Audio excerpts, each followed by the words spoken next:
Insta scroll ಮಾಡ್ತಾ ಇದ್ರೆ video ಬರ್ತಾ ಇದ್ರೆ ರವಿಚಂದ್ರನ್ ಅವರ ಶಾಂತಿ ಕ್ರಾಂತಿ ಫಿಲ್ಮ್ ಅದು 1991ರಾಗಿನ ಫಿಲ್ಮ್ ಇದು ರಿಲೀಸ್ ಆಗಿತ್ತು. ಕನ್ನಡ, ಹಿಂದಿ, ತಮಿಳ್, ತೆಲುಗು ಅಲ್ಲಿ 10 ಕೋಟಿ ಬಜೆಟ್ ಅಲ್ಲಿ. ಅವಾಗ 10 ಕೋಟಿ ಅಂದ್ರೆ ಇವಾಗ 100 ಕೋಟಿ ಫಿಲ್ಮ್ ಅದು. ಒಳ್ಳಿ ರಿಲೀಸ್ ಮಾಡ್ಬೇಕಂತ ಎಲ್ಲರ ಆಸೆ, ನಂದು ಕೂಡ ಆಸೆ. ರಿಲೀಸ್ ಆಗ್ಬೇಕು ಫಿಲ್ಮ್ ರವಿಚಂದ್ರನ್ ಅವರ ಫಿಲ್ಮ್.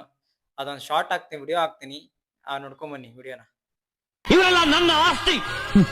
ಮಕ್ಕಳು ದೇಶದ ಆಸ್ತಿ, ದೇಶದ ಭವಿಷ್ಯ. ಈ ಮಕ್ಕಳು ಭವಿಷ್ಯ ಹಾಳು ಮಾಡೋದಕ್ಕೆ ನಾನು ಯಾವತ್ತೂ ಬಿಡೋದಿಲ್ಲ. ನೋಡು, ಈ ಮಕ್ಕಳು ದೇಹ ಮೇಲೆ ನೀನ್ ಮಾಡಿರೋ ಪಾಪದ ಗುರುತುಗಳು ಕೂಗಿ ಕೂಗಿ ಹೇಳ್ತಾ ಇದೆ. ನಿನಗೆ ಯಾವ ಶಿಕ್ಷೆ ಕೊಟ್ರು ಸಾಲದು ಅಂತ. ಬರೀ